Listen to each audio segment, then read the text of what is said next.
Don Oscar Cerqueira, ¿cómo te va?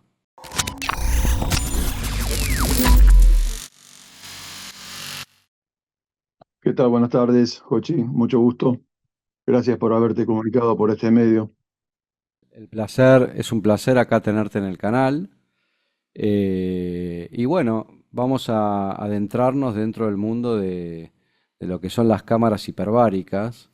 Entiendo que sos un experto en la materia y que sos de las personas más formadas en el país.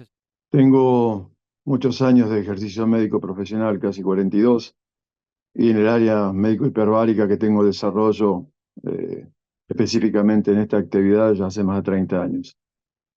Estoy formado hoy en día, soy uno de los únicos médicos a cargo de un servicio médico hiperbárico. Sí, puntualmente Hiperbaires es un servicio de medicina subacuática hiperbárica. Esta especialidad son las dos ramas que tiene Jochi. Una rama es la parte de medicina subacuática, en la cual ahí se estudian y se evalúan todos los perfiles de la población de usos civiles, tanto sea deportivos como comerciales, y los que son dependientes de las distintas fuerzas e instituciones. Ejemplo, Prefectura Naval Argentina, una de ellas, la Armada Argentina también, yo en particular, este, y es parte del aval que digamos, me da como hoy ser uno de los referentes en el país con mayor nivel de preparación es eso. Yo fui jefe del Servicio de Medicina Hiperbárica de la Prefectura Naval Argentina, me desarrollé hasta que me retiré en el año 2016. Y Hiperbaires, que es este servicio médico privado, tiene muchos años ya en el mercado y eso es lo que puntualmente desarrollo como actividad médica en la asistencia de todo tipo de pacientes. En algún momento cuando pactamos esta charla, me dijiste, me preguntaste cómo es que se inicia el tema de la actividad médico hiperbárica. ¿Es así? Correcto. Bien. Tenemos que hacer un poquito de historia, Jochi. Año 1976, la Argentina estaba en una situación muy particular. Todos los argentinos en particular, acuérdate que fue el inicio del proceso. Eh, ¿Qué tiene que ver el proceso con nosotros en esta parte? Y bueno, ya puntualmente Estados Unidos en esos momentos ya había empezado con las primeras intenciones de hacer el desarrollo de exploración, ¿sí?, de toda la plataforma del Atlántico. Eh, Vos como yo sabemos que los americanos del norte, mal llamados gringos, son muy previsores, o sea, ellos organizan, digamos, se organizan en lo que respecta a todas sus estrategias y puntualmente expansionistas, por así decirlo, se organizan con tiempo. Bueno, en esos años, cuando empezaron con la intención de hacer la exploración de la plataforma submarina, este, tanto la Armada Brasilera como la Armada Nacional recibió todo el equipamiento de apoyatura, equipamiento hiperbárico de apoyatura en la costa, tanto sea de todo el litoral atlántico de nuestro hermano país de Brasil como el nuestro. Nosotros en particular lo recibimos en la base naval de Mar del Plata, donde actualmente se sigue desempeñando la Escuela Nacional de Buceo, ¿sí?, donde se forman los buzos, tanto sea digamos, para inmersiones de intervención y hasta inmersiones de saturación. ¿Qué es el buceo de saturación? Bueno, es el buceo de máxima profundidad que actualmente en el país se está desarrollando, lo desarrollan empresas privadas, y son buceos que puntualmente se manejan con permanencias a profundidades que la única forma de desarrollarlo, mejor dicho, bajo el principio de la saturación. Es un capítulo aparte que, bueno, no es digamos, el tema de hoy día. Que nos quedemos con esta información es suficiente.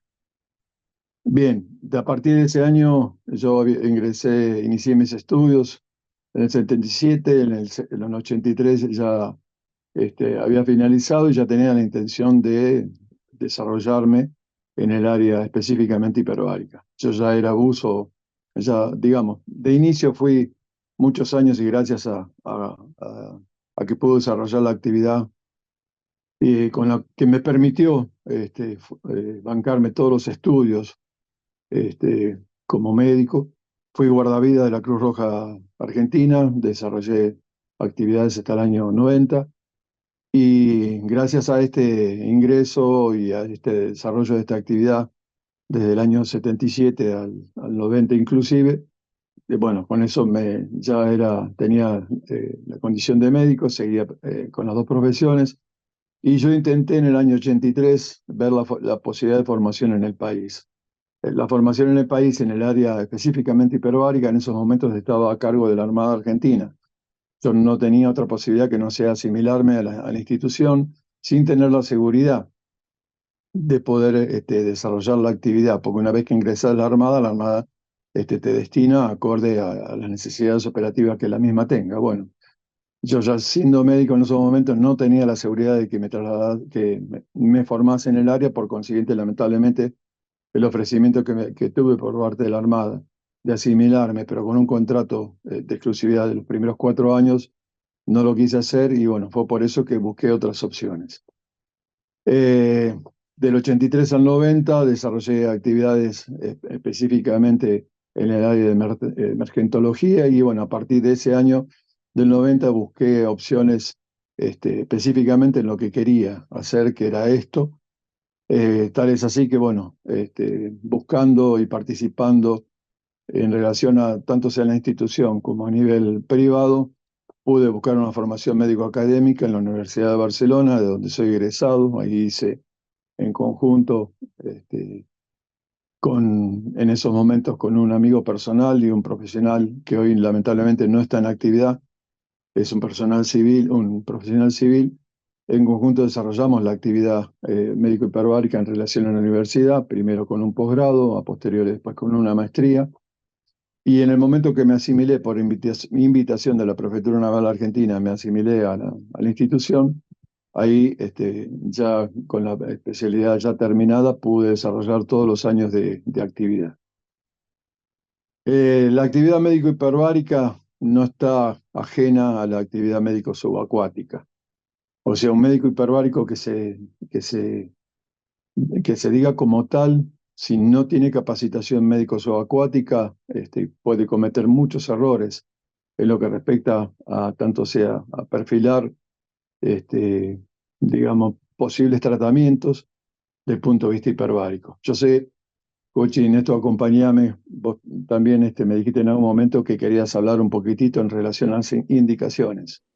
Sí, es correcto. Quería, primero, digamos, para que la gente sepa, ¿en qué lo puede beneficiar digamos, la medicina hiperbárica a través de sus cámaras, ¿no? Porque entiendo que la medicina hiperbárica básicamente son estas cámaras hiperbáricas.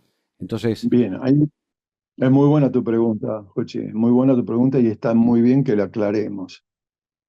Hoy, ciertamente, en nuestro país estamos, cuando te contesto esta parte histórica que yo, digamos, cuando tengo la oportunidad de dar una conferencia, como ya hemos dado varias, tanto yo como otros integrantes digamos, de la Red Nacional de Cámaras Hiperbáricas y de la Sociedad Argentina de Medicina Hiperbárica, que es la única entidad con personería jurídica que puntualmente avala a esta profesión dentro del país.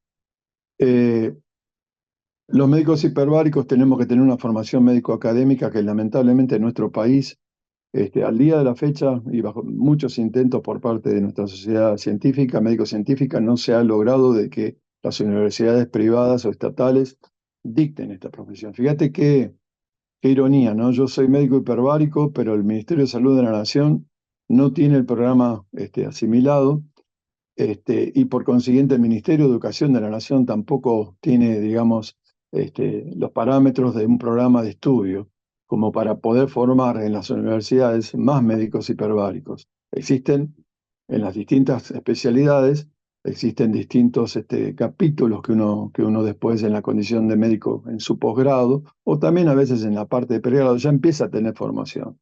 Bueno, nosotros carecemos de esa información. Es por eso que hoy, lamentablemente, la población tiene que tener mucho cuidado y asesorarse bien y buscar bien referentes acerca que estén. Nosotros en la Sociedad Argentina de Medicina Hiperbárica tiene un registro de médicos que están registrados y avalados en su formación médica profesional, específicamente en el área hiperbárica. Entonces, si estos colegas no se encuentran dentro de estos registros, bueno, ahí hay que tener mucho cuidado porque yo siempre doy un ejemplo a mis pacientes. Como existieron los lotoquis en el área médico-estética, sí, lamentablemente tenemos muchos lotoquis también en el área hiperbárica. Por eso se tienen que asesorar, tienen que tener mucho cuidado dónde se meten y hacer qué tipo de tratamientos. Vamos a la parte de tu pregunta que vos me hiciste. ¿En cuál es el beneficio?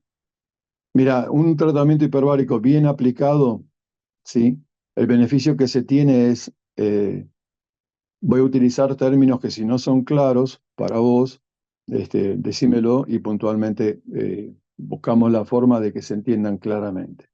Nosotros estamos respirando dentro de una atmósfera de presión. El componente aire es un gas que tiene 21% solamente de presencia de oxígeno, 78% de un gas inerte, que es el nitrógeno, y hay un porcentaje aproximadamente de un 1% que es de gases raros, que generalmente ahí es donde se alojan los gases contaminantes. Si yo te digo que vamos a hacer una cifra para un consumo medio normal, ejemplo, ¿cuánto pesás y cuánto medís vos, Jochi, aproximadamente? ¿Tu estatura de cuánto es? ¿Unos 70, unos 74? ¿Pesarás 70, 80 kilos aproximadamente? Sí, aprox. Bueno, de ahí sacamos un índice de masa corporal que siendo un índice en masa corporal, que es un tema médico y nos da un rango de seguridad, sabemos que puntualmente nosotros podemos tener un promedio de un consumo de aire de 20 litros por minuto. Hagamos matemáticas simples ahora. Si yo consumo en un minuto 20 litros, en 60 minutos voy a consumir 1200. ¿Ok? Hasta ahí. Correcto. Bien.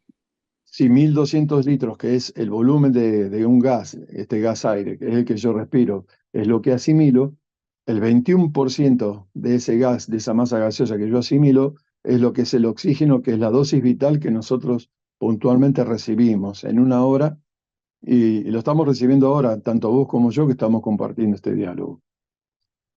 ¿Qué significa esto? Que con 252 litros puntualmente, que es la dosis exacta para un consumo de 20 litros, yo desempeño todas mis funciones fisiológicas. Ahora estoy atento contigo, hablando, y vos me estás escuchando. Eso me da lugar a que a nivel corporal, si hacemos una medición, hoy hay oxímetros que son digitales, te los voy a mostrar porque tengo uno casualmente acá en el cajón, que son los que yo habitualmente les muestro a mis pacientes, ¿sí? Acá lo tenés, estos oxímetros, ¿sí? Se utilizan tanto sea en cualquier medición, en cualquier guardia que caigas hoy, te van a tomar saturación de oxígeno, ¿sí? Que tiene una escala, ¿sí? Lo voy a prender para que lo veamos en conjunto, ¿sí? Acá está prendido, yo ahora voy a poner el dedito, ¿sí? Y ahí llegás a ver el dato de lo que mide en estos momentos está midiendo un porcentaje y está midiendo una frecuencia. ¿Se llega a ver? 97, 98. Bien, esa es la saturación que yo tengo en mi piel, en mi sangre en estos momentos, que es la saturación de oxígeno que me da respirar esta mezcla gaseosa que es el aire. Saco esto para seguir con la explicación. Lo que vos me dices, por otro lado, es la frecuencia cardíaca. Bien, con este dato que puntualmente te acabo de aportar, eso es lo que da los valores oximétricos. Insisto, respirando esta mezcla gaseosa que es aire. ¿Qué pasa si yo te pongo a vos o me pongo yo en estos momentos dentro de un recinto hiperbárico y cambio la presión atmosférica? ¿Sí? Si yo a una atmósfera respiro 20 litros, a 2 atmósferas voy a respirar 40. ¿Ok? Y si estoy a 2,5 atmósferas, ¿cuánto voy a respirar? Voy a respirar 50, o sea, la mitad de consumo de lo que yo respiro en una atmósfera.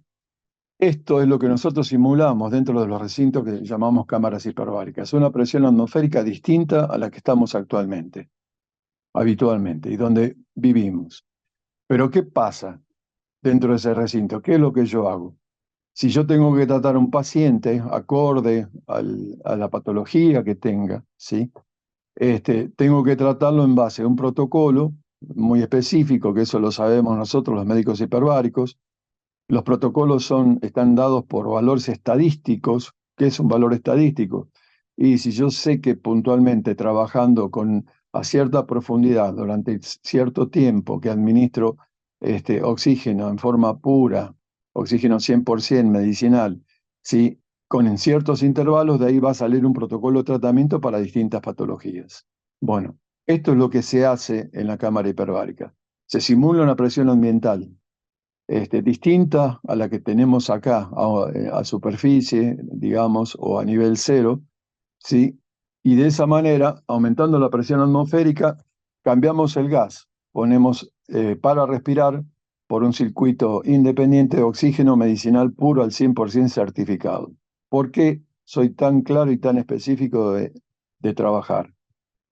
Viste que yo anteriormente dije que había que tener cuidado en referencia a ciertos señores que se metieron en áreas médicas donde cometieron horrores, que Sí, costaron vidas. Bueno, y eso pasa en todos los ámbitos, ¿eh? eso pasa en todos los ámbitos, lamentablemente. Y nosotros en estos momentos en nuestro país tenemos este, ejercicios que no están regulados, que no están auditados por el Ministerio de Salud de la Nación, ¿sí? Donde puntualmente hay falsos tratamientos, ¿sí? Con recintos que no están habilitados por el Ministerio de Salud de la Nación. Son recintos que han sido lamentablemente están siendo mal usados, ¿sí? Son recintos inflables que el único uso y habilitación que tiene es para el tratamiento del mal de altura. ¿Qué es un tratamiento de un mal de altura? Cuando un alpinista sube los 3.000 metros, por encima de los 3.000 metros, lo que varía es la presión parcial del oxígeno. En vez de estar al 21% de presencia, como estamos acá a nivel cero, a medida que vamos bajando, vamos subiendo, perdón, esa presión parcial por la altura empieza a disminuir y eso es lo que nos lleva a nosotros a lo que burdamente conocemos apunamiento, ¿sí? Y el apunamiento no es más que de inicio, es una disminución de la concentración en sangre, de ese valor de oxígeno, que vos recién lo viste, que yo estaba al 90 y pico por ciento, entonces empieza a disminuir, y si sigo subiendo y sigo respirando esa mezcla gaseosa de bajo contenido de oxígeno, voy a entrar en una hipoxia, o sea, baja concentración de oxígeno a nivel cerebral, con lo cual me va a aparecer edema cerebral, cefalea, náuseas, vómitos, o mareos también agregados, y si sigo respirando voy a empezar a tener un cuadro de insuficiencia respiratoria. Esa es la manifestación que tiene el mal de altura. ¿Cómo se controla esta? Bueno, los alpinistas que son muy avesados en el tema saben que se pueden inflar, por así decirlo. No utilizo presurizar porque no se presurizan dentro de bolsas inflables. Se inflan dentro de ese recinto con oxígeno, ¿sí? Y entonces al respirar oxígeno puro dentro de un recinto cerrado, de esa manera controlan el edema cerebral y edema pulmonar consecuente o secundario al mal de altura. ¿Ok? Hasta ahí fui claro en esta explicación. Perfecto. Bien. Si fui claro en esa explicación, sabemos que puntualmente ahí está el límite de ese recinto. No sirve para otra cosa más que para eso. Si yo tengo que protocolizar, ¿sí? Nosotros los médicos hiperbáricos que estamos bien formados y bien recibidos, trabajamos de espacios, hablamos de espacios. Nosotros orgánicamente, desde el punto de vista hiperbárico, tenemos 3 espacios bien definidos uno de otro. Un espacio es el espacio superficial, que en ese espacio se incluye la piel y lo que está debajo de la piel, que es el tejido celular subcutáneo. En ese lugar se tratan con protocolos específicos en cámaras hiperbáricas metálicas, habitualmente multiplazas, que se presurizan con aire y se administran por circuitos independientes cerrados, oxígeno medicinal puro al 100%, se tratan las patologías propias del primer espacio. ¿Cuáles son? Ninguna duda que las más importantes en gravedad, grandes quemaduras, infecciones, agregados de patologías propias de la piel, las famosas úlceras vasculares, tanto sea arteriales como venosas, ¿sí? Que son patologías habituales de consulta acá en este servicio y de tratamiento también. Entonces, hablando de este primer espacio, puedo hablar de muchas otras patologías, pero que la gente que ve tu canal se quede con información que hablar de una lesión superficial, bueno, estamos hablando de un compromiso de primer espacio y esto siendo de primer espacio tiene que ser evaluado para ver qué tipo de apoyatura hiperbárica nosotros podemos instaurar a todo tratamiento médico alopático indicado por el especialista. A mí me gusta trabajar y tengo en las distintas especialidades de la medicina muy amplia consultores. ¿Qué son los consultores? Son colegas de las distintas especialidades. Ejemplo, aquellos que visiten mi web, www.hiperbaires.com.ar, van a ver que yo trabajo en conjunto con una dermatóloga de máxima referencia, ¿sí? Este, por la cual cualquier consulta o duda que yo tenga desde el punto de vista dermatológico, mm, como sé que es una especialista en el área de dermatología que conoce muy bien esta aplicación, hacemos los ajustes del protocolo acorde a lo que haya que tratar. Si, por ejemplo, estoy tratando un caso infectológico, lo mismo. Tengo una referente, creo que es la única médica infectóloga en el país, que es médica hiperbárica agregada porque egresó de su curso de médico hiperbárico dado por nuestra sociedad. Y hoy la doctora, estoy hablando de la doctora Graciela Mamoriti, está retirada de sus actividades en el hospital infecciosas por excelencia, que es el Hospital Muñiz, pero es una colega que sigue en actividad y con la cual evaluamos en conjunto todos pacientes que hemos tenido con lesiones de distintos compartimentos. Hasta ahora hablé de superficial nada más, pero si llego a tener complicaciones de segundo compartimento, de tercer, y tienen intervención desde el punto de vista infectológico, ella es la que audita y controlamos en conjuntos toda la aplicación de este tratamiento. Ahora te detallo cuál es el segundo espacio. Las lesiones de segundo espacio es lo que nosotros consideramos todas lesiones que son musculares, ¿sí? Y todo lo que es muscular, ya tanto sea tendinoso o muscular propio, todo lo que es de contenido orgánico torácico, corazón, pulmón, como abdominal, hígado, intestino, ahí estamos hablando tanto sea de órganos macizos como órganos huecos. Toda patología que ocurra en estos órganos, ¿sí? Que tengan indicación hiperbárica, tratamos con el protocolo afín que corresponde para trabajar en este espacio. Y el tercer espacio, que es el más importante, y es el más importante, digo, por el tema de que si no se trabaja con una cámara hiperbárica que llegue a este rango de presión, no lo vamos a llegar a saturar nunca, que es el tercer espacio. Y ese tercer espacio corresponde al hueso, al sistema nervioso central y periférico. Si hablamos solamente del hueso en relación a profundidad, siempre le digo a mis pacientes que tengan presente que una dosis, fíjate lo que te voy a decir ahora, que no te lo dije antes. Si yo en una hora respirando aire obtengo una dosis equivalente a 250 litros por hora aproximadamente, como valor oximétrico a medir, y que eso me da una saturación transcutánea que me lo midió recién ese oxímetro del 97-98%, cuando vos o los pacientes acá se exponen a un cambio atmosférico, la exposición a ese cambio atmosférico satura estos espacios con concentraciones equivalentes aproximadas entre los 3.000 a los 3.500 litros hora. Vos fíjate, pasamos de un valor oximétrico de aporte de 250 a 15 a 18 veces más de depósito orgánico de oxígeno este, eh, puntualmente puro, certificado al 100%. Eso es el otro gran secreto que tenemos que tener y que tiene que saber tu audiencia, ¿sí? Todos los servicios médicos hiperbáricos que se dignen como tal, y en Capital Federal hablo específicamente del Hospital Naval Central e Hiperbaires, son los servicios que trabajan con oxígeno medicinal puro certificado. aquellos que no, hay muchos que están trabajando que los que se dicen concentradores. Los concentradores son equipos que son un compresor que hacen pasar el gas aire por un circuito donde hay algunos filtros donde dicen que aumentan los porcentajes de oxígeno. Bueno, en esto quiero hacer una aclaración y un aporte.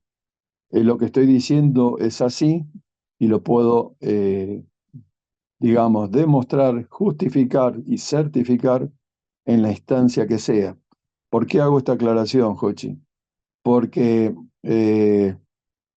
hay hospitales que utilizaron para sus servicios de terapia intensiva, instalaron, hicieron el gasto de concentradores y el Ministerio de Salud no lo habilitó. ¿Por qué? Porque sabe que el oxígeno medicinal puro es oxígeno medicinal puro, al 100%. Los concentradores nunca llegan a estas concentraciones. Por consiguiente, estamos dando lo que se llama una, eh, un gas enriquecido en porcentaje de oxígeno, pero que no es oxígeno medicinal. ¿Fui claro con esta explicación? Clarísimo.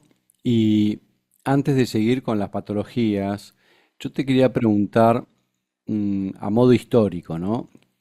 ¿Cómo fue que se descubrió el beneficio de trabajar con esto de las cámaras hiperbáricas? ¿Se notó algo en los buceadores en el pasado que venían rejuvenecidos, por decirte algo, ¿no? ¿O de qué manera fue? No. Está muy buena tu pregunta y está buena. Veo que estás interiorizado en el tema y que has leído previamente antes de hacerme tu invitación a tu programa. Mira, el oxígeno se utilizó eh, hace muchos años atrás cuando se empezaron a diseñar las primeras tablas descompresivas. ¿Qué es una tabla descompresiva? Primero, para hablar de descompresiva, de lo que es una tabla descompresiva, tenemos que hablar de lo que es la enfermedad descompresiva. La enfermedad descompresiva es la enfermedad del buzo, ¿sí? ¿Qué es lo que, como un señor que bucea, el que sea, tanto sea deportivo, civil, militar, ¿sí? La mezcla habitual que nosotros utilizamos para respirar es el mismo gas que respiramos en superficie. Pero ¿qué pasa? Hagamos un poquito de matemática juntos. Yo te hice recién los porcentajes que yo respiro a una atmósfera 20 litros, ¿sí? A 2 atmósferas 40 litros. Lo mismo pasa cuando respiro aire comprimido. Por cada atmósfera que respire yo voy a multiplicar mi consumo. O sea, si yo con un tanque de buceo de 12 litros cargado a 150 kilos o este, 150 bares o 3000 PSI, la unidad que lo quieras medir de aire comprimido, acorde a la profundidad que yo vaya, es la duración que voy a tener de ese gas. Y el problema es que mi organismo ahí se está saturando a expensas fundamentalmente de este gas inerte, que es el nitrógeno, que es el causante de lo que se llama enfermedad descompresiva. ¿Ok? ¿Hasta ahí? Bien, la forma que nosotros tenemos de sacar ese gas que se deposita en exceso en el buceo y sacarlo de forma ordenada, como lo ingresamos en forma ordenada o digamos por medio de un esfuerzo físico, tengamos en cuenta que bucear es meternos en un medio que no nos es nuestro. El medio acuático nosotros nos metemos porque somos seres humanos y porque sabemos cómo nos tenemos que meter, pero no es el medio que esté preparado para nosotros. Entonces, por distintas condiciones técnicas, se puede respirar el aire que nosotros respiramos, pero el límite que tenemos para trabajar con este gas es el de 50 metros como máxima profundidad de exposición, corriendo los riesgos de entrar en lo que se llama la narcosis, ¿sí? O la borrachera de las profundidades, así lo vas a encontrar en cualquier buscador, que es el exceso de nitrógeno que produce un efecto muy similar a lo que produce el alcohol. Entonces, por eso hay que tener mucho cuidado cuando se bucea con esta mezcla que es el aire, de no excederse en los tiempos de permanencia a las profundidades que las tablas de no descompresión te indican. En nuestra población de buzos deportivos, cuando ocurren los accidentes, es porque tienen mal programado un buceo y por lo general se exceden en los tiempos de permanencias a distintas profundidades o no cumplen con las pautas que vienen regidas por distintas tablas de descompresión. Y la descompresión no es más que ir saliendo en forma ordenada de la profundidad. ¿Qué hicieron los que diseñaron las tablas de descompresión con el uso de oxígeno? ¿Por qué se descubre la medicina subacuática? Que esta en definitiva es tu pregunta. Se vio que utilizando oxígeno medicinal, ¿sí?, los tiempos de descompresión eran mucho más cortos, ¿sí? Si yo tenía que utilizar tablas con aire, tenía ciertos tiempos de descompresión muy prolongados, ¿sí?, de muchas horas, que utilizando estas tablas de compresión con este gas, con oxígeno, se podían reducir sensiblemente, se podían reducir estos tiempos y además daban la seguridad de que el paciente a posteriori, el paciente o el buzo profesional en este caso, no tuviese secundarismos propios de la descompresión. Tengamos en cuenta que los accidentes de buceo tienen manifestación inmediata, tienen manifestaciones mediatas cerca en las primeras 6 horas posterior a una inmersión y hay manifestaciones tardías, algunas hasta se pueden presentar hasta dentro de las 24 horas posteriores. No son muy frecuentes, pero no son excepcionales. Bueno, todo esto se asegura y de ahí es que viene el beneficio del uso del oxígeno cuando se ve que da márgenes de máxima seguridad trabajando en las descompresiones de los buzos en su momento. De ahí es que profesionales que no vienen al cabo, no tiene sentido ahora que los nombre, pero profesionales que dedicaron gran parte de su vida en la investigación de esto, ¿sí?, dieron lugar a la formación de distintas tablas que hoy están aceptadas como tablas de tratamiento, en las cuales se utilizan el oxígeno en condición pura a intervalos regulares y en profundidades ya de por sí determinadas. De ahí es que nace la medicina hiperbárica. Es una rama de la medicina subacuática donde se utiliza este gas, el oxígeno puro, en exposiciones controladas por médicos capacitados en el área. ¿Por qué digo, y soy claro en médicos capacitados? Y porque vos te podés imaginar que si esto, la medicina hiperbárica, fuese simplemente presurizarse y respirar oxígeno, cualquiera haría cualquier cosa, como lamentablemente se hace. O cualquiera te daría cualquier gas a respirar sabiendo que vos no lo vas a identificar. ¿Soy claro? Sí, sí, está clarísimo y hay que tener muchísimo cuidado porque con todo el tema de las nuevas medicinas, sobre todo acá en Argentina, que somos el país. Sabes que esto no somos exclusivos, sabes que pasa en Europa, pasa en América, y lamentablemente las trampas en esto que estamos hablando, de trabajar con recintos que no corresponden, de trabajar con mezclas gaseosas que no corresponden, no utilizando el gas por excelencia que tiene que ser el oxígeno medicinal, lamentablemente todo esto va en relación al nivel de honestidad y decencia que cada profesional tenga con su paciente. Acá todos los pacientes de hiperbares saben puntualmente que el gas de provisión, y yo les muestro a todos los pacientes las certificaciones del proveedor que me da el nivel de pureza del gas que yo utilizo. ¿Por qué hago esto?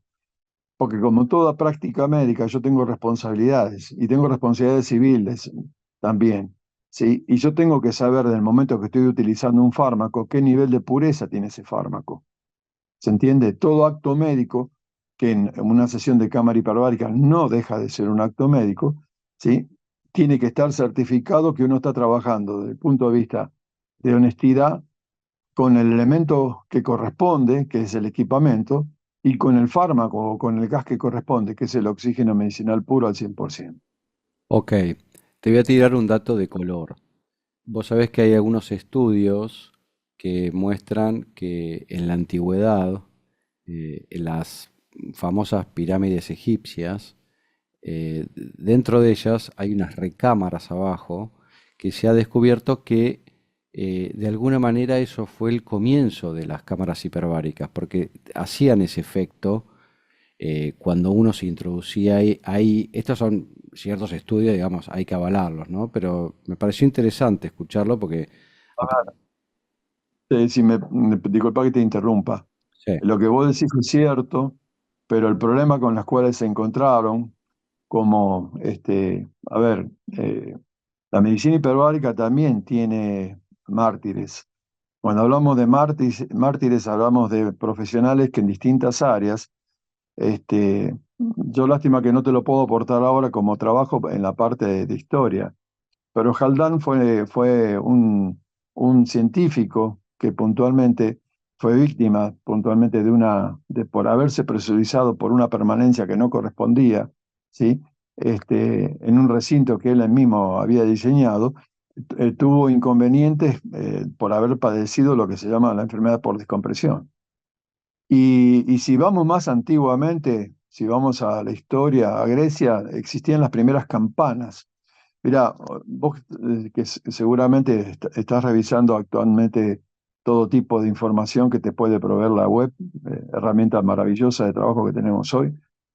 Recientemente, por un canal Discovery, están pasando un documental donde están simulando una cámara de acrílico para poder escanear al tiburón blanco en base, son trabajos que han hecho en el mar de Cortés, fundamentalmente, y son trabajos de investigación donde el principio es la campana, la famosa campana de buceo que se utilizaba siglos atrás, que lo empezaron a utilizar los griegos en su momento, donde puntualmente, digamos, tenían limitado parte de un contenido de aire, pero el problema que ellos se encontraban, como seguramente se encontraron los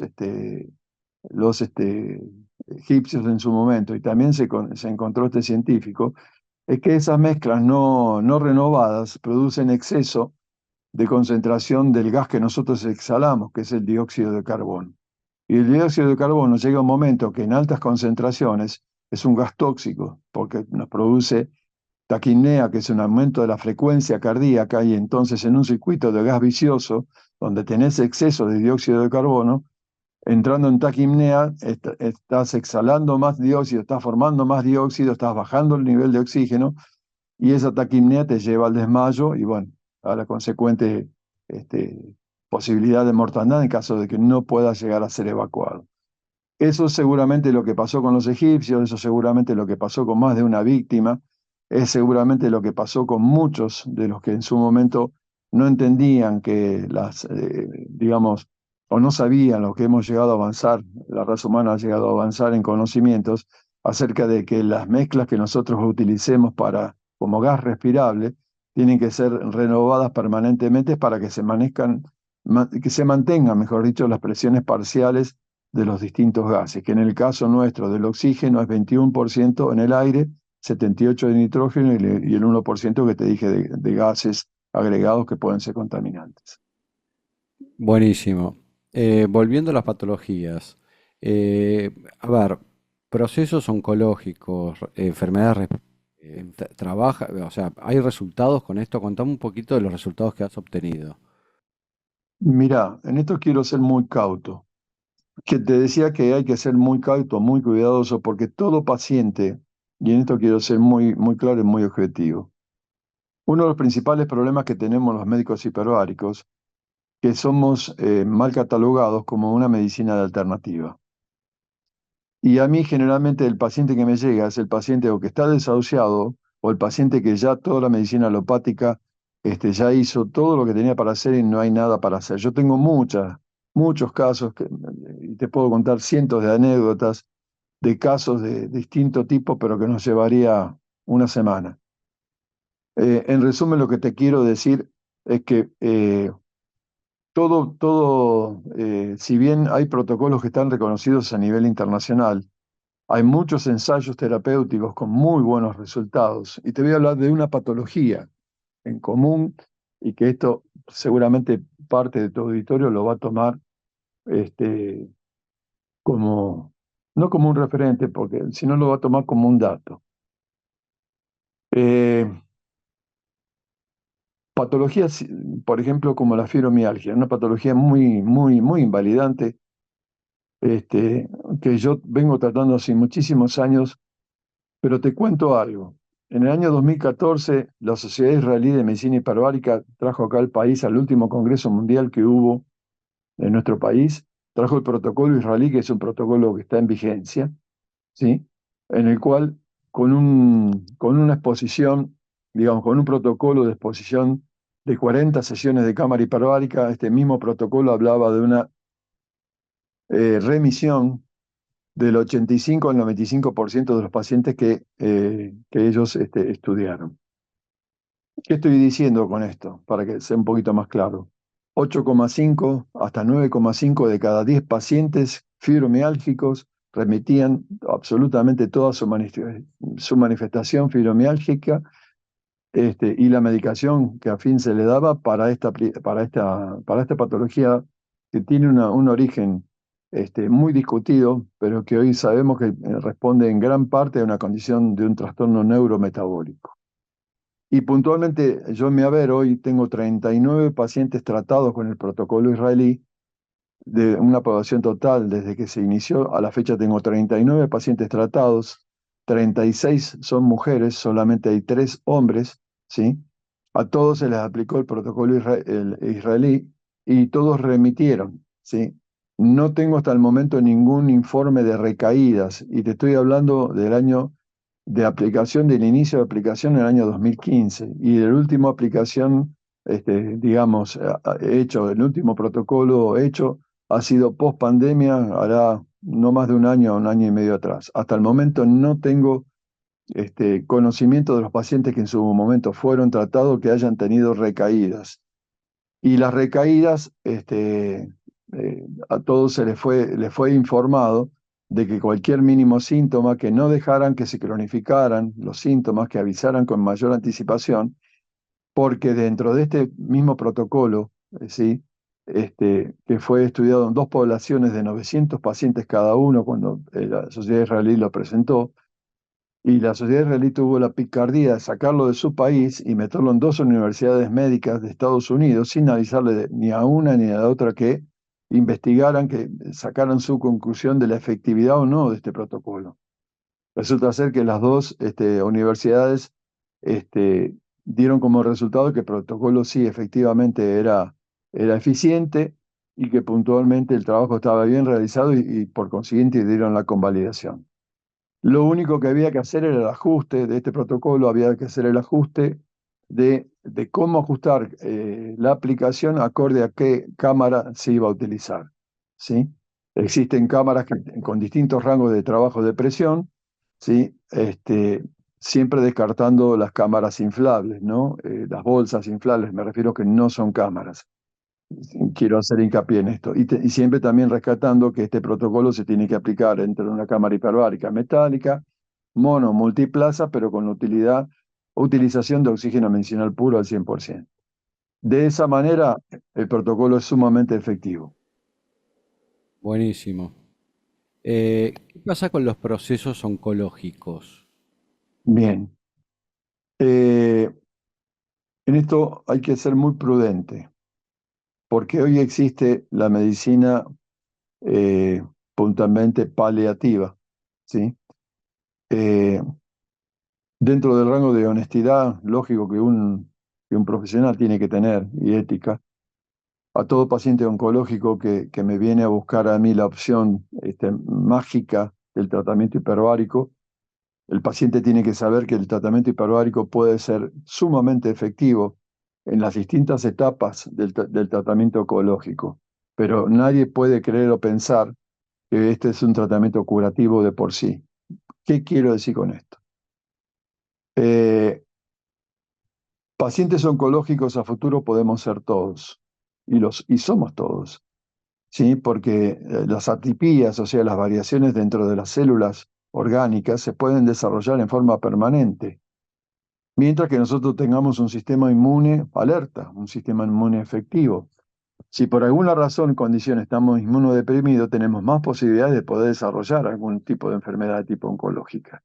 Sobre esto hay muchas teorías, hay mucho tema ya discutido, hay mucho tema que, no, digamos, está en estudio y se ha certificado, pero que no se sabe exactamente cuál es la razón por la cual esta diferenciación celular da lugar a la formación del tumor. Nosotros desde lo hiperbárico tenemos 2 instancias puntuales a trabajar y todo depende que en esto también yo tengo mi consultor oncológico, y con él, en base a la posibilidad de todo tipo de tratamiento que se agregue o que digamos, por decisión del paciente habitualmente, se aconseje agregar el tratamiento como un paliativo más o como un agregado más a un tratamiento. Te doy un ejemplo que es altamente frecuente y para que se entienda. Ejemplo, el cáncer de mama, el cáncer de mama es una de las patologías más frecuentes y que lamentablemente de muy alta incidencia. Nosotros sabemos que una vez que el momento que está diagnosticado y empieza digamos, el tratamiento oncológico, que por lo general es quimio y radioterapéutico, nosotros tenemos unos resultados sumamente eficientes, muy, muy, muy importantes y a tener muy en cuenta para evitar que en todo tratamiento radioterapéutico nosotros evitamos lo que se llama la radionecrosis, la radiodermitis secundaria al tratamiento radioterapéutico o la instancia posterior que se puede llegar a presentar, que es la radionecrosis. Y la radionecrosis es producto de la memoria que tienen nuestros tejidos que fueron irradiados en algún momento por un tratamiento terapéutico que degeneran. ¿Por qué? Porque han tenido, por así decirlo, alguna alteración digamos, del núcleo de estas células que componen estos tejidos. Entonces empiezan las lesiones degenerativas o ulcerosas a nivel de piel y todo depende a veces, porque me tocaron casos de pacientes con lesiones de mayor profundidad que superaban en el primer espacio la parte dérmica, epidérmica, dérmica y podían llegar a veces hasta la parte muscular o hasta la parte ósea. Entonces hay que tener mucho cuidado los tratamientos radioterapéuticos. El tratamiento hiperbárico es sumamente eficiente y evita todo este tipo de radiodermitis. Yo tengo muchas pacientes que hicieron simultáneamente el tratamiento radioterapéutico en conjunto con la apoyatura hiperbárica. Y lo que evitaron fueron las consecuentes o las secundarias radiodermitis que habitualmente suelen aparecer. Mis colegas radioterapeutas no tienen esta aplicación en cuenta, pero no tienen la culpa de no indicarla. No la pueden indicar porque no saben de la aplicación, porque no tienen información académica, ni en su condición de pregrado, ni en su condición de posgrado. Y esto es lo que en algún momento, lamentablemente, te tuve que reconocer que hoy dentro de los planes de formación médico-académica no existe una materia como es la medicina hiperbárica. Ok, ¿en qué otro tipo de patologías tuviste buenos resultados? Mira, eso es un sinnúmero de patologías. Eh, yo acá trato tanto sea patología de primer, segundo y tercer espacio, todo tipo de patologías. Hay que ser muy, eh, quiero que me entiendas, Jochi, no es que estoy omitiendo nombres propios de patologías, porque el que escuche este relato, este comentario, este reportaje o esta nota que vos me estás haciendo, lo que tiene que hacer, ¿sí? En patología oncológica, que necesite información al respecto, comunicarse con un profesional hiperbárico, pero con formación hiperbárica fehaciente, como para ver en qué etapa se puede intervenir. Yo fui claro recién cuando te dije, la medicina hiperbárica por sí sola en el área oncológica no hace milagros, pero es un coadyuvante, es un agregado que es muy efectivo en distintas etapas, tanto sea en la etapa en la cual ya te expliqué la parte radioterapéutica o en la etapa quimioterapéutica o en la etapa hormonoterapéutica, donde puntualmente, o en la inmunoterapéutica, donde hoy, por ejemplo, hay esquemas este, de tratamientos que lo que buscan de exacerbar es el sistema inmunológico. Nosotros sabemos, y lo tenemos archi demostrado, que la oxigenoterapia hiperbárica tiene un efecto inmunomodulador. ¿Qué es la inmunomodulación? Como existen las enfermedades eh, autoinmunes, estas enfermedades autoinmunes, hay muchas patologías, ¿sí?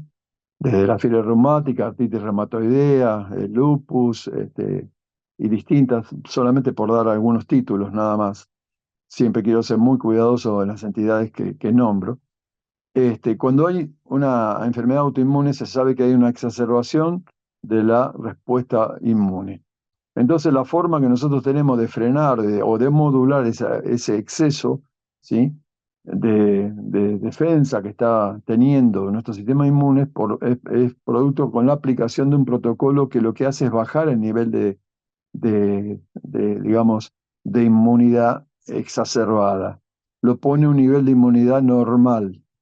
Y esto es no a expensas de que limite la formación de glóbulos blancos por la médula ósea. No, lo que hace es tratar las enfermedades, las células que están siendo permanentemente atacados por nuestros anticuerpos, por nuestras inmunoglobulinas, están siendo atacadas y producen un proceso inflamatorio crónico. Entonces nosotros lo que sí sabemos que el oxígeno médico, oxígeno hiperbárico de uso médico habitual, lo que hace desde el punto de vista de inmunomodulación es regular la formación o la exacerbación de la respuesta inmune por regular la condición celular. Es un efecto antiedematoso potentísimo, que mucho más potente a los del uso de los glucocorticoides, por así decirlo, que son unas excelentes drogas, pero que lamentablemente concurren con efectos indeseables. Bueno, el oxígeno hiperbárico bien administrado es 30 veces más potente a los glucocorticoides y bien utilizado no tiene secundarismos, es totalmente inocuo. Pero esto tiene que ser administrado por un profesional que esté formado y bien capacitado en el área. Ok. Ahora, entiendo digamos, que esta medicina hiperbárica se podría decir que es una especie de medicina oxidativa.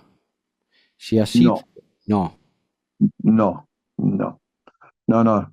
Tengamos en cuenta, si fuese oxidativa, el término oxidativo es un término que a nosotros como raza humana en los que nos limita nuestra, digamos, vida, nuestra posibilidad de proyección a una vida mayor a lo que este año pasado la Organización Mundial de la Salud determinó, que la expectativa de vida hoy para nuestra raza humana en países desarrollados es de 90, máximo 95 años.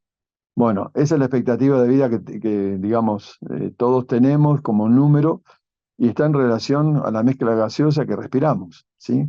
Ahora yo te pregunto, este, si esta mezcla, acorde al metabolismo, ¿por qué hay, no lo digo yo, ¿por qué hay tortugas que viven más de 100 años? Sí, la tortuga de Galápagos, ¿sabés que hay registros que hablan de más de 150, 200 años de edad de estos animales? Qué parte del metabolismo de ellas es distinto al nuestro que les da una longevidad que nosotros, la raza humana, no la tiene?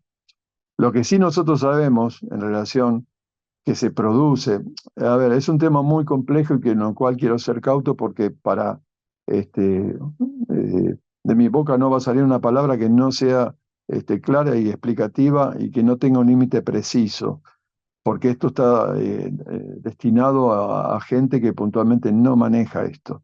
Te dije que no es una medicina oxidativa, porque si fuese una medicina oxidativa, estaríamos incrementando la posibilidad de oxidación y la oxidación nosotros sabemos que es un efecto adverso. Sí sabemos, y es lo que utilizamos en realidad a lo que se llama marea de radicales libres, que es administrada de una forma como corresponde, tiene su efecto terapéutico. ¿Se entiende? Pero Eh, yo me, no se entiende. sí, pero pará. Dentro de la medicina ortomolecular, hay veces que con aplicación de sueros uno sobresatura, por ejemplo, con vitamina C, a lo cual está haciendo un Exacto. efecto oxidativo y no antioxidante. Bueno, se me ocurre que con la saturación de oxígeno también hay una oxidación ahí, que no significa que sea negativa, por ahí para el proceso No, no, no, no, no. Y está muy bueno y te voy a hacer más claro. Yo esperé tu pregunta en relación a esto porque sabía que en algún momento, si estabas en el tema de la medicina ortomolecular, bueno, eh, me lo ibas a preguntar. Y en esto quiero ser muy prolijo. Eh, Viste que yo dije anteriormente de hablar de ensayos terapéuticos, ¿sí? Hay muchas etapas, muchos capítulos que son ensayos terapéuticos en las cuales está la aplicación de muy altas dosis de vitamina C, sobre lo cual estamos haciendo trabajos grupales en conjunto. Sí, yo trabajo con una profesional, no voy a dar el nombre por una cuestión ni el apellido, por una cuestión ética. Sí, con la cual estamos tratando distintos pacientes a los cuales estamos teniendo seguimiento de los distintos resultados. Entonces, yo en este caso, como te lo dije anteriormente, cuando por parte de esta colega, que es la consultora que está manejando estos casos, ella, en base a los controles evolutivos, que son los controles de seguimiento que se tienen que hacer, ¿sí? Mira, te voy a contar algo, como para que se entienda eh, cuál es el nivel de cuidado que uno tiene que tener en esta práctica. Los controles evolutivos post-tratamiento no los hago yo, y tengo todas las condiciones para hacerlo, pero no los hago yo por una cuestión ética. Dejo que lo haga en relación a lo que sea. Ejemplo, a mí me han llegado acá muchos pacientes con indicaciones de amputaciones, ¿sí? Que no se realizaron, ¿sí? Que no hubo necesidad y que puntualmente, no habiendo necesidad porque estos pacientes tuvieron la oportunidad, porque se ocuparon ellos mismos o allegados a ellos mismos, se ocuparon de buscar otra alternativa que no fuese la amputación, generalmente en pacientes diabéticos, con enfermedades de diabetes ya de mucho tiempo, con afecciones neuro y vasculopáticas periféricas que llevan a la presentación del mal plantar diabético y bueno, donde empiezan lamentablemente los procesos isquémicos y las amputaciones parciales y después medias, y bueno, por lo general, mira, te voy a dar una cifra, que esta es una cifra de la Sociedad Argentina de Medicina Hiperbárica del último control estadístico que hicimos.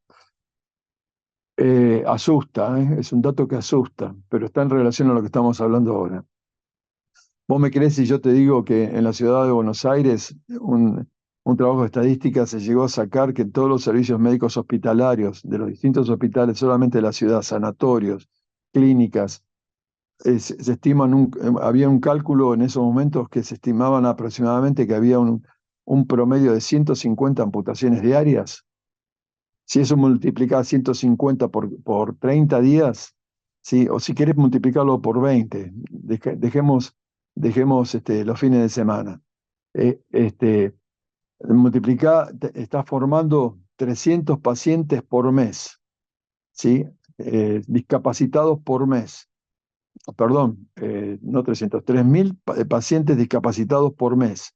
Si multiplicás esos 3.000 por los 12 meses del año, fíjate qué cifra llegás, ¿sí? A formar de discapacitados, nada menos que 36.000 discapacitados que podés llegar a formar en un año, que son directamente expensas de un mal plantar diabético complicado, no bien tratado y que lo ha llevado a una amputación. Hoy esto en nuestro país, gracias a Dios tenemos jurisprudencia. ¿Qué significa jurisprudencia? Ya hay casos que se han llevado a la justicia para ver si la indicación de la amputación ha sido bien, ha correspondido o no ha correspondido. Y yo en su momento, como oficial de médico hiperbárico, tuve requerimientos de distintos juzgados en referencia a si tal o cual paciente en tal o cual lugar había sido bien indicado su amputación o no. Hoy la jurisprudencia marca que todo paciente con indicación de amputación para que el traumatólogo pueda amputar tranquilo tiene que haber tenido un fallo de un tratamiento hiperbárico previamente indicado. ¿Me entendés de lo que te estoy hablando, Jochi? De lo importante que es esto. ¿Por qué? Porque si nosotros en el trabajo que presentamos en el último Congreso Mundial del año 2014, sobre 500 pacientes que tratamos todos, los 500 pacientes fue un trabajo, el último trabajo que presentamos en conjunto con los especialistas de acá de Hiperbaires, que en esos momentos trabajaron infectólogos, traumatólogos, diabetólogos, cirujanos vasculares periféricos, con un laboratorio donde mandábamos todo el muestreo, bioquímicos, todo un equipo nutricionista, todo un equipo multidisciplinario, sobre 500 pacientes, 498 que tenían indicación de amputación no fueron amputados. Y los únicos dos que fueron amputados fueron porque llegaron al servicio tarde. Tarde significa que no teníamos la más mínima posibilidad de poder hacer algo desde el punto de vista hiperbárico porque no tenía criterio de aplicación. Sí, Esto que te estoy diciendo es muy importante, más que hablar, porque estamos hablando de una causal de tratamiento que hoy delimitaría muchísimo la posibilidad. Yo tengo llamados permanentes de pacientes que tengo, de familiares de pacientes que se encuentran con la noticia devastadora de que van a tener que amputar a un paciente, donde nosotros ya sabemos desde el punto de vista médico hiperbárico que todo paciente amputado se le amputa un miembro, lo estamos condenando a que el otro miembro, ¿sí? En el lapso de 3, máximo 4 años, también sea amputado. ¿Se entiende? Entonces, ¿qué es lo conveniente? Nosotros no tenemos un nivel médico académico bajo, tenemos un nivel médico académico muy bien reconocido a nivel mundial. Y hay sociedades médicas distintas a las nuestras, donde pacientes de estas características están reconocidos con protocolos que se llaman protocolos de mantenimiento anuales, con los cuales esto se evita. Pacientes diabéticos, hay países que ya no amputan a pacientes, ¿se entienden? ¿Por qué? Porque les dan esta posibilidad de tratamientos de mantenimiento, y yo tengo muchos pacientes que vienen a hacer acá protocolos de mantenimiento anual que tenían indicación de amputación hace más de 15 años atrás. Algunos de ellos lamentablemente han fallecido por otra causa que no tiene nada que ver su proceso osteomielítico crónico, su proceso de diabetes, porque el proceso, digamos, la enfermedad de diabetes es una enfermedad progresiva, metabólica progresiva, y bueno, puede causar muchas otras causas. Lo mismo me pasa con pacientes que han tenido su primer desprendimiento de retina, producto de la vasculopatía a nivel de retina que producen una condición diabética. Este, Mis colegas oftalmólogos de esta aplicación no conocen nada y nosotros hemos tenido muchos casos y yo tengo pacientes actualmente donde han tenido avisos de desprendimientos de retina con lo consecuente ceguera que esto produce y hemos tenido casos de recuperación, ¿sí? Solamente con la aplicación de un protocolo, y que después el paciente tenía que seguir con todo su seguimiento oftalmológico sin ningún lugar a duda. Acá no pasa, y es por eso mi cuidado en todo esto que te estoy diciendo. Acá no pasa de pensar que la medicina hiperbárica, que ahora está, digamos, un poco más conocida por la población, es la panacea o es milagrosa. No, no, no. Es una especialidad que bien aplicada en su momento, ¿sí? Puede dar muy buenas oportunidades a pacientes con distintas patologías, pero todo esto va a estar siempre en relación a que sean evaluados desde el punto de vista médico y programático por un profesional bien formado. Contame un poco las contraindicaciones y si querés las interacciones. No, bien, a ver, en contraindicaciones, eh, quiero ser muy claro, las únicas contraindicaciones específicas y indicadas, estábamos hablando recién de los tratamientos oncológicos, cuando nosotros sabemos que hay ciertos tratamientos oncológicos con distintos fármacos que son reactivos al oxígeno y producen lo que llaman metabolitos indeseables. Bueno, por eso siempre digo, si el profesional está formado y sabe de cuáles son los fármacos que no pueden interactuar con altas concentraciones de oxígeno porque producen estos metabolitos, nosotros desde el punto de vista hiperbárico, en el momento que esté haciendo el esquema quimioterápico, no tenemos posibilidad de hacer absolutamente nada. Es aconsejable no intervenir. Terminó el ciclo el paciente, 48, 72 hasta 96 horas posteriores del terminado el ciclo, nosotros podemos continuar con el tratamiento hiperbárico que sea para la patología que corresponde. Mira, no voy a dar nombres, pero te voy a dar un caso. Eh, Uno de los tantos significativos que tuve desde el punto de vista oncohemático puntualmente. Yo tuve un paciente eh, que era un referente, un docente referente en el área de ciencias económicas, un referente de máxima referencia, que fue traído acá por uno de sus hijos, que me conocía, en una condición de ser un paciente donde el oncólogo le había dado el diagnóstico de que ya su enfermedad oncológica, estábamos hablando de una leucemia, era terminal, que ya su ciclo de transfusiones ya eran nocivas y que ya, bueno, había que dejarlo en su casa y ya lo que había para hacer el punto de vista médico, este, alopático y hematológico ya estaba todo hecho, hemato-oncológico ya estaba hecho y que bueno, que había que dejarlo que falleciera dignamente. Te puedes imaginar, vino el hijo totalmente desesperado, le dije, mirá, lo que vamos a hacer es puntualmente, como tu padre no tiene ya médula ósea, es ver la posibilidad del resto que tenga desde el punto de vista sin expectativas, ¿sí? Siendo muy claro y sabiendo que la condición del paciente era terminal. Empecemos con un protocolo que se llama protocolo rescate y vemos la posibilidad de ver qué respuesta tiene.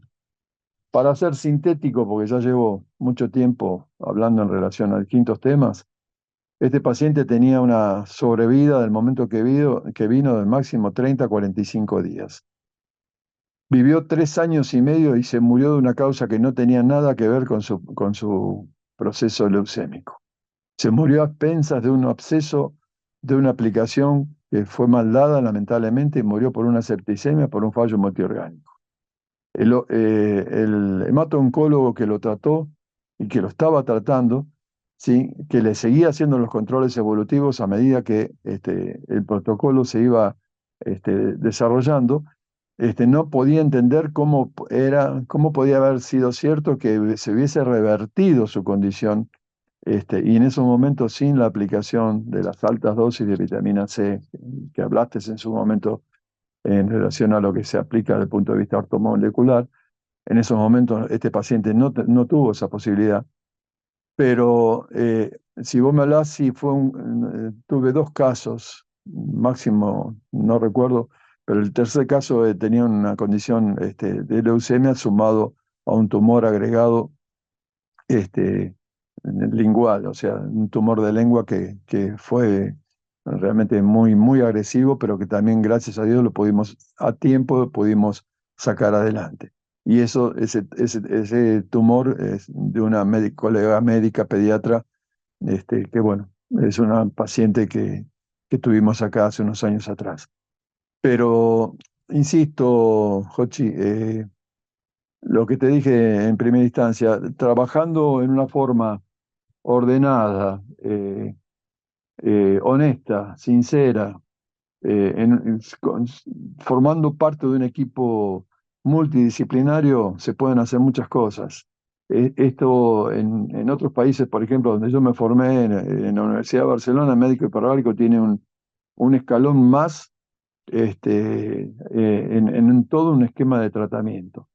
Hay un viejo dicho que yo lo aprendí allá, que me dijeron que todo paciente que por distinta patología vos lo apoyes arriba de una mesa con 4 patas y una de esas patas fuera de las distintas otras especialidades que le sean necesarias al paciente, sea la medicina hiperbárica, ese paciente nunca se te va a caer de la mesa. Creo que con esta metáfora soy muy claro. Buenísimo. Por último, ¿qué pasa con esos pacientes, por ejemplo, que tienen claustrofobia, que no pueden meterse en un lugar cerrado, o que tienen algún inconveniente en los oídos, Eusaquio, ¿no? Donde no pueden bucear ni subirse, estar arriba de los aviones, ¿no? Por la presión. Mira, Jochi, esa es una pregunta muy buena porque a veces esos temores, esas sensaciones claustrofóbicas suelen ser limitantes. No te miento si te digo que no quiero exagerar, pero después de tantos años y yo tengo un reconto anual de sesiones, y te puedo decir que en las últimas 10.000 sesiones que he largado, ¿sí? Nunca tuve, y con algunos anuncios de pacientes claustrofóbicos, nunca tuve un paciente que haya renunciado a la aplicación, porque el paciente lo que necesita es acompañamiento, supervisión en el tratamiento. Yo te doy un ejemplo. En mi servicio todos los pacientes van acompañados en el tratamiento por un integrante de la dotación, ¿sí? Durante todo el tratamiento hasta que el paciente se sienta seguro, ¿sí? Tanto sea en relación a la compresión, al momento de la compresión. En esto me voy a tener un segundito para que tu audiencia también se informe. La compresión es llevar esa cámara que tiene una puerta, en el caso no está circular por ser una cámara de alta presión, del momento que esa puerta se cierra, esa puerta se cierra inyectando aire para simular una presurización que es equivalente a las atmósferas que ya te hablé. Una vez que nosotros llegamos a la profundidad de trabajo que necesitamos o a la presurización, recién ahí iniciamos el intervalo de oxígeno que es cronometrado de 60 minutos, ¿sí? De esa manera se trabaja. Sí, hasta que no se llega a la profundidad de trabajo, el intervalo de oxígeno, ¿sí?, del gas no se abre. ¿Por qué? Por razones de seguridad. ¿Por qué? Porque el momento que yo presurizo, estoy metiendo gas, aire, ¿sí?, que por una condición de fricción molecular produce calor. Al producir calor hay una variación en la temperatura de ese recinto cuando hablamos, por ejemplo, del recinto que tiene Hiperbaides acá.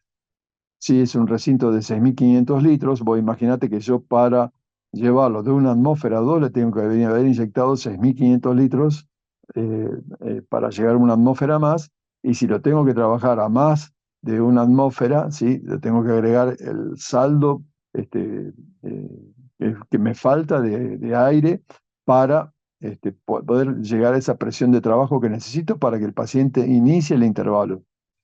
En esto quiero ser muy explícito y claro. Las unidades de presión, ¿sí?, que se utilizan en los recintos hiperbáricos, ojo porque en esto también hay engaño por desconocimiento. Una cosa es la presión absoluta y otra cosa es la presión parcial. ¿Cómo se llega a una presión absoluta? La presión absoluta es la medición, la presión hidrostática, que es la presión que nosotros tenemos acá en superficie, más la presión a la cual se somete al recinto. En este caso, cuando yo hablo de que trabajo a 2,5 atmósferas, o sea, equivalencia a 15 metros de profundidad, el recinto yo lo presurizo a 15 metros de profundidad. ¿Se entiende? Presión absoluta es la presión propia de la suma de la presión hidrostática más la presión del cilindro. La presión parcial es la presión exclusiva a la cual se somete el cilindro, y donde no se tiene en cuenta la presión atmosférica, por así decirlo, la presión hidrostática. Hay propagandas, falsas propagandas que dicen que trabaja a 1,4 de presiones absolutas, ¿sí? Ahí lo que te están diciendo que están trabajando con la presión hidrostática de una atmósfera y el recinto solamente se presuriza a 4 metros, porque si no explota. Esto es la particularidad que tienen esas bolsas inflables que falsamente se las declara como cámaras hiperbáricas, siendo que no lo son. ¿Fui claro con esta explicación? Sí, déjamela complicártela un poco más. Vamos a, su- Vale. vamos a suponer que la persona que es claustrofóbica se toma una pastillita y puede entrar igual. Ahora, ¿qué pasa con alguien que tiene, por ejemplo, un tímpano perforado? O sea, algo que no No puede... pasa nada, no pasa nada. El tímpano perforado es una indicación que yo, por ejemplo, cuando recibo chiquitos, eso se llama miringotomía, ¿sí?